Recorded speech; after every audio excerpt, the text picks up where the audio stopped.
আসন্ন ত্রয়োদশ জাতীয় সংসদ নির্বাচনকে সামনে রেখে আজ বুধবার আনুষ্ঠানিকভাবে নিজেদের নির্বাচনী ইশতেহার ঘোষণা করতে যাচ্ছে বাংলাদেশ জামায়াত ইসলামী। দলীয়ভাবে এই ইশতেহারের নাম দেওয়া হয়েছে জনতার ইশতেহার।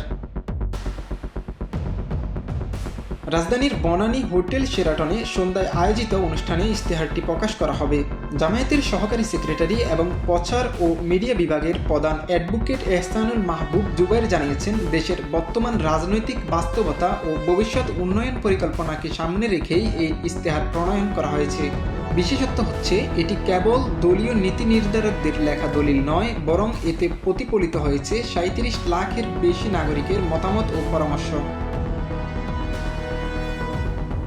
দলটির পক্ষ থেকে জানানো হয়, জনতা ইশতেহার নামে একটি অ্যাপ ও ওয়েবসাইটের মাধ্যমে দেশ বিদেশের নাগরিকদের কাছ থেকে মতামত সংগ্রহ করা হয়।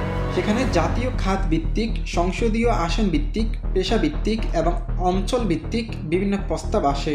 লিখিত মতামতের পাশাপাশি উল্লেখযোগ্য সংখ্যক অডিও ও ভিডিও মতামতও জমা পড়ে, যা মানুষের বাস্তব অভিজ্ঞতা ও প্রত্যাশাকে আরও স্পষ্টভাবে তুলে ধরে। ইশতেহার ঘোষণার অনুষ্ঠানে জামায়াতের আমির ডাক্তার শফিকুর রহমান সহ দলের শীর্ষ নেতারা উপস্থিত থাকবেন।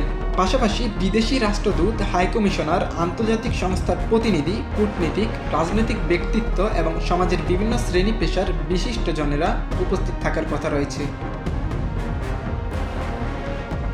দলীয় নির্ভরযোগ্য সূত্র জানায়, এবারের ইশতেহারের মূল বার্তা হচ্ছে বিভাজনের রাজনীতির বিপরীতে ঐক্যমতভিত্তিক রাষ্ট্র গঠন। এতে রাজনৈতিক সহনশীলতা, সুশাসন, আইনের শাসন এবং জনকল্যাণমূলক রাষ্ট্র ব্যবস্থার একটি সুস্পষ্ট রূপরেখা তুলে ধরা হবে।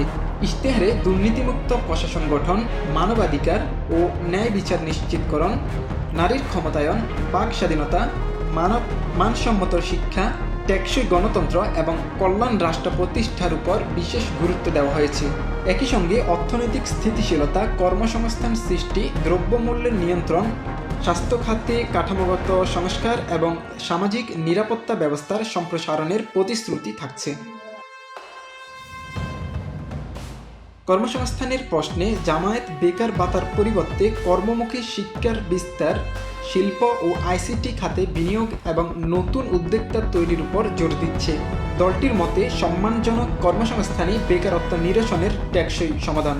শিক্ষা খাতে যুগ উপযোগী ও আধুনিক ব্যবস্থার কথা বলা হয়েছে ইশতেহারে। গবেষণা, লাইব্রেরি স্থাপন, কর্মমুখী শিক্ষা এবং মেধাভিত্তিক নিয়োগ ব্যবস্থাকে অগ্রাধিকার দেওয়া হচ্ছে। পাশাপাশি নারীদের জন্য শিক্ষা ও কর্মক্ষেত্রে নিরাপদ ও মর্যাদাপূর্ণ পরিবেশ নিশ্চিত করার অঙ্গীকার রয়েছে। কৃষিখাতে কৃষকদের ন্যায্য মূল্যে সার ও বীজ সিন্ডিকেট ভাঙা, চাঁদাবাজি মুক্ত পরিবহন ব্যবস্থা এবং উৎপাদিত পণ্যের সংরক্ষণ ও বাজারজাতকরণের উপর গুরুত্ব দেওয়া হয়েছে। স্বাস্থ্য খাতে ৬৪ জেলায় বিশেষায়িত হাসপাতাল, বয়স্ক ও শিশুদের বিনামূল্যে চিকিৎসা এবং মাতৃ স্বাস্থ্য সুরক্ষার পরিকল্পনাও অন্তর্ভুক্ত রয়েছে।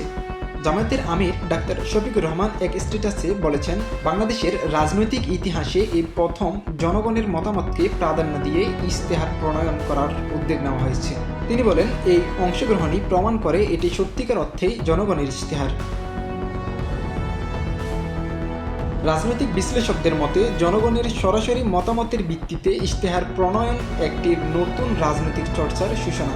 ইশতেহার কেবল নির্বাচনী প্রতিশ্রুতি নয়, বরং জনগণের কাছে রাজনৈতিক দলের ম্যান্ডেট। 12 ফেব্রুয়ারি অনুষ্ঠিত হতে যাওয়া ত্রয়োদশ জাতীয় সংসদ নির্বাচনকে সামনে রেখে জামায়াত ইসলামীর এই উদ্যোগ কতটা বাস্তবায়নযোগ্য হয় সেটি এখন দেখার বিষয়। তবে জনতার ইশতেহার ধারণাটি ইতিমধ্যেই রাজনৈতিক অঙ্গনে নতুন আলোচনার সৃষ্টি করেছে।